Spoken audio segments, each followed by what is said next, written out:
Hello po mga OFW, mga ka-veggie fruit. Nandito na naman po tayo sa bagong episode. Update ng ating mga gulay sa ating garden.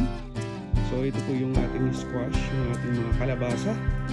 Yan, medyo lumaki na po siya, no? Compared to sa last na update po sa inyo, no? Tapos ito na po yung mga mais po natin, no? Yan, lumaki na rin po yung mga mais. Lagay na rin po pulos yung para sa trellis ng mga kalabasa, no?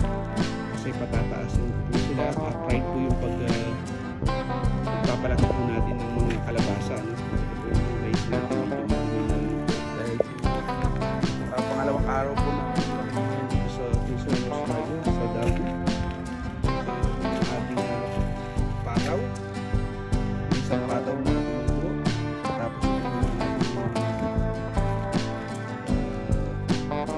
string beans, sitaw po natin, no? Sitaw po natin. Ayan, mayroon din naman ito, no? Pupunta na doon sa trails. Ayan. Ito yung mga sitaw po natin. So, ito po yung ating mga ano naman po, mais, no? So intercropping po tayo, pagaya ng sabi po yung una. May sitaw, tapos mais, tapos kalabasa, tapos wala.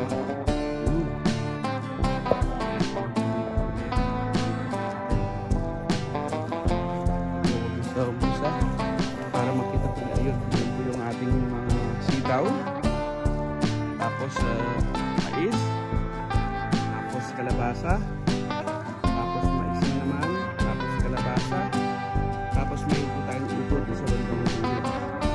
Tapos tanim po tayo ng hanap po ako ng MP ng lemongrass, ng panilad, yung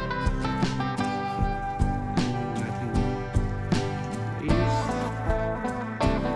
Ito po yung tanglad po natin, yung hanap po. Ayan, yung lemongrass. Palang po siya.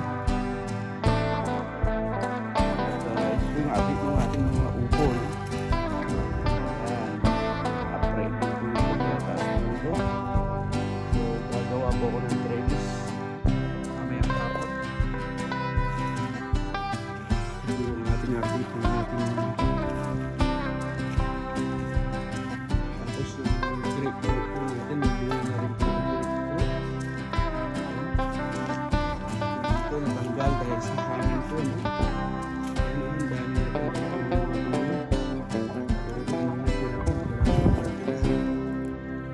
dahil sa lakas po ng hangin dito dahil sa bagyo, no? Ito na, isa na lang po yung natira, oh. Ayun, yung sa kabila mayroon po natira. Ayun, ito po apat yung natira na ayan, ano po siya, anong tawag dito? Ito po yung grapefruit, kulay red. Tingnan po natin yung isa kung may ito, medyo marami po yung natira dito. Grapefruit din po ito, yun yung grapefruit. Ayan, maraming natirang bunga po dito, no?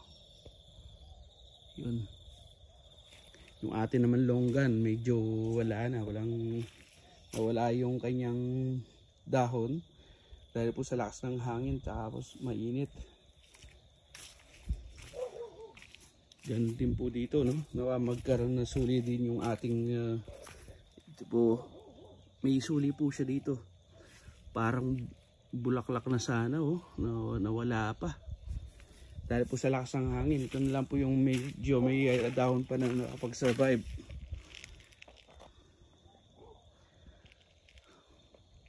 Nawa, lumitaw po yung kanya mga dahon, no? Dito po yung dito niya, mga dahon. So wait lang po tayo. Ito po yung mga mais natin. Sa susunod po na video, i-update ko po kayo doon sa mga pipino po natin, no? Yung maliit na garden po natin sa kabilang banda ng ating land area. Papakita po sa inyo. Sige po mga ko-FW, yung po palang hindi pa nakapag-subscribe dyan, paki-subscribe na lang po. sa ating channel sa OFW Garden Time TV, at pakiclick na rin po yung notification bell para lagi po kayong updated sa mga i-upload po nating video. O sige po mga kabayan, kita-kits po tayo, bye bye.